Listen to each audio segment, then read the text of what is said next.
جو لوگ صاحب یقین ہیں ان کے سمجھانے کے لیے ہم نے نشانیاں بیان کر دی ہیں۔ اے پیغمبر، ہم نے تم کو سچائی کے ساتھ خوشخبری سنانے والا اور ڈرانے والا بنا کر بھیجا،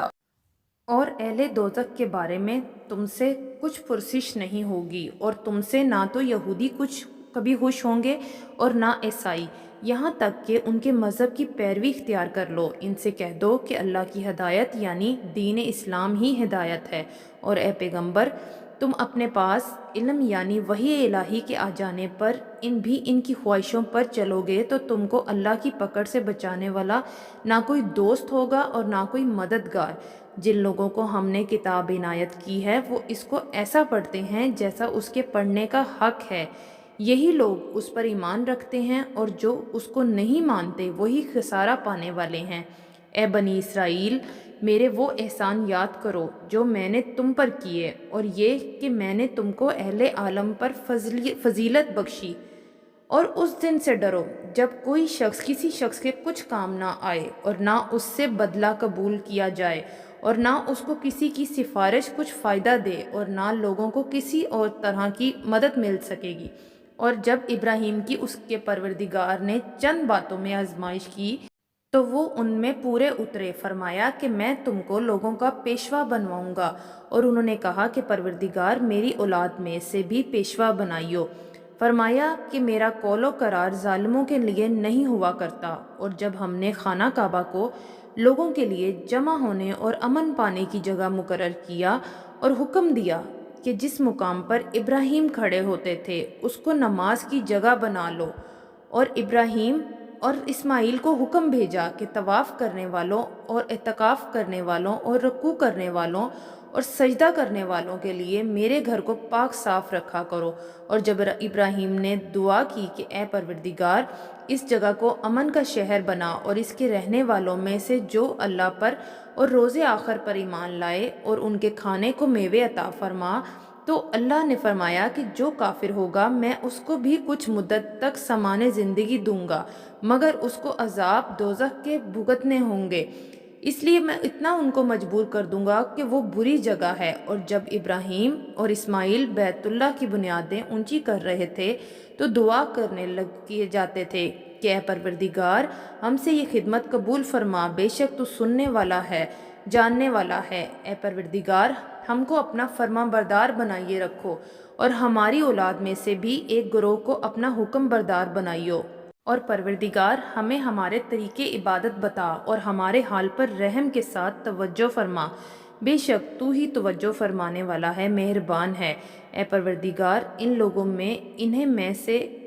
میں سے ایک پیغمبر مبعوث کیجیے جو ان کو تیری آیتیں پڑھ کر سنایا کریں اور کتاب اور دانائی سکھایا کریں، اور ان کے دلوں کو پاک صاف کیا کرے۔ بے شک تو غالب ہے، صاحب حکمت ہے، اور ابراہیم کے دین سے کون روگردانی کر سکتا ہے بجز اس کے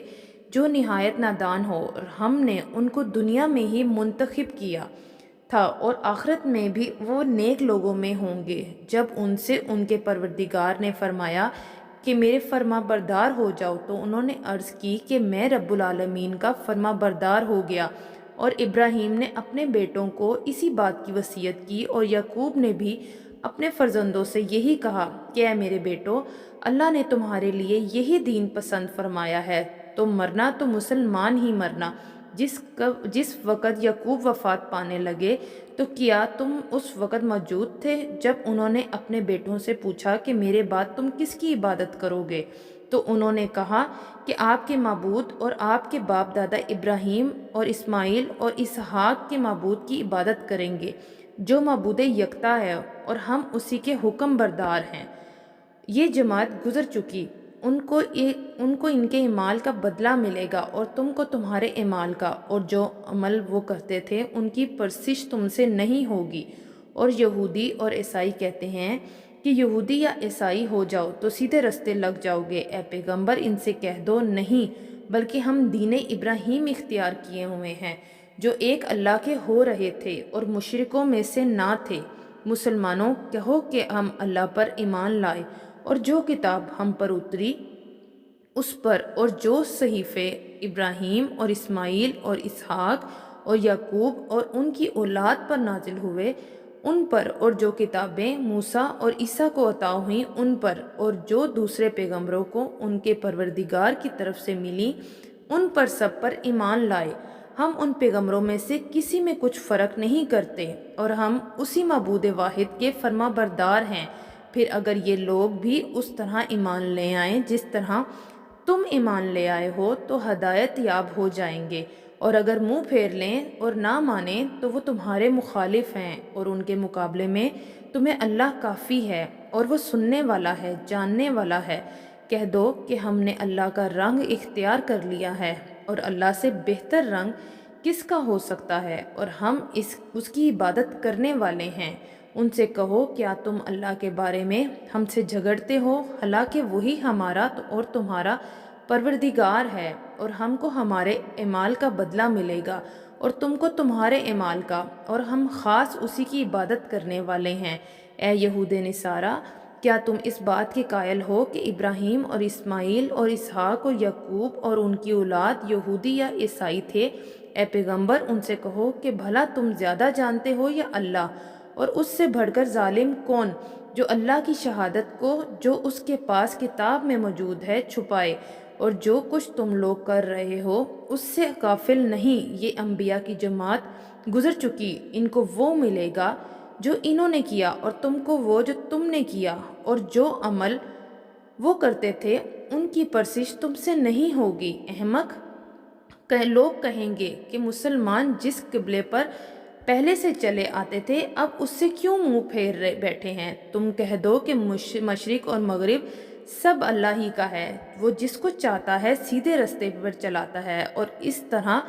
ہم نے تم کو امت معتدل بنایا ہے تاکہ تم لوگوں پر گواہ بنو، اور پیغمبر آخر الزماں صلی اللہ علیہ وسلم تم پر گواہ بنے، اور جس قبلے پر تم پہلے تھے اس کو ہم نے اس لیے مقرر کیا تھا کہ معلوم کریں کہ کون ہمارے پیغمبر کا تابع رہتا ہے اور کون الٹے پاؤں پھر جاتا ہے۔ اور یہ بات یعنی تحویل قبلہ لوگوں کو گرا معلوم ہوئی، مگر جن کو اللہ نے ہدایت بخشی ہے وہ اس سے گرا نہیں سمجھتے، اور اللہ ایسا نہیں کہ تمہارے ایمان کو یوں ہی ضائع کر دے، اور اللہ تو لوگوں پر بڑا مہربان ہے، صاحب رحمت ہے۔ اے پیغمبر صلی اللہ علیہ وآلہ وسلم، ہم تمہارا آسمان کی طرف منہ اٹھانا دیکھ رہے ہیں، سو ہم تم کو اسی قبلے کی طرف جس کو تم پسند کرتے ہو منہ کرنے کا حکم دیں گے، تو اپنا منہ مسجد حرام یعنی خانہ کعبہ کی طرف پھیر لو، اور تم لوگ جہاں ہوا کرو نماز پڑھنے کے وقت اسی مسجد کی طرف منہ کر لیا کرو۔ اور جن لوگوں کو کتاب دی گئی ہے وہ خوب جانتے ہیں کہ یہ نیا قبلہ ان کے پروردگار کی طرف سے حق ہے، اور جو کام یہ لوگ کرتے ہیں اللہ ان سے بے خبر نہیں۔ اور اگر تم ان اہل کتاب کے پاس تمام نشانیاں بھی لے کر آؤ تو بھی یہ تمہارے قبلے کی پیروی نہ کریں، اور تم بھی ان کے قبلے کی پیروی کرنے والے نہیں ہو، اور ان میں سے بھی بعض کے قبلوں کے پیروں نہیں۔ اور اگر تم باوجود اس کے کہ تمہارے پاس علم یعنی اللہ کا حکم آ چکا ہے ان کی خواہشوں کے پیچھے چلو گے تو ظالموں میں ہو جاؤ گے۔ جن لوگوں کو ہم نے کتاب دی ہے وہ ان پیغمبر آخر الزماں صلی اللہ علیہ وآلہ وسلم کو اس طرح سے پہچانتے ہیں جس طرح سے اپنے بیٹوں کو پہچانا کرتے ہیں، مگر ایک فریق ان میں سے سچی بات کو جان بوجھ کر چھپا رہا ہے۔ اے پیغمبر صلی اللہ علیہ وآلہ وسلم، یہ نیا قبلہ تمہارے پروردگار کی طرف سے حق ہے، تو تم ہرگز شک کرنے والوں میں نہ ہونا، اور ہر ایک شخص کے لیے ایک سمت مقرر ہے جدھر وہ عبادت کے وقت منہ کیا کرتا ہے، تو تم نیکیوں میں سبقت حاصل کرو۔ تم جہاں ہوگے اللہ تم سب کو جمع کرے گا، بے شک اللہ ہر چیز پر قادر ہے۔ اور تم جہاں سے نکلو نماز میں اپنا منہ مسجد حرام کی طرف کر لیا کرو، بے شبہ یہ تمہارے پروردگار کی طرف سے حق ہے، اور تم لوگ جو کچھ کرتے ہو اللہ اس سے بے خبر نہیں۔ اور تم جہاں سے نکلو مسجد حرام کی طرف منہ کر کے نماز پڑھا کرو، اور مسلمانوں تم جہاں ہوا کرو اسی مسجد کی طرف رخ کر لیا کرو۔ یہ تاکید اس لیے کی گئی ہے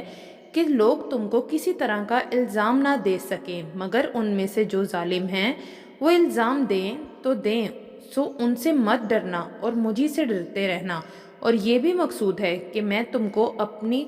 تمام نعمتیں بخشوں، اور یہ بھی کہ تم راہ راست پر چلو۔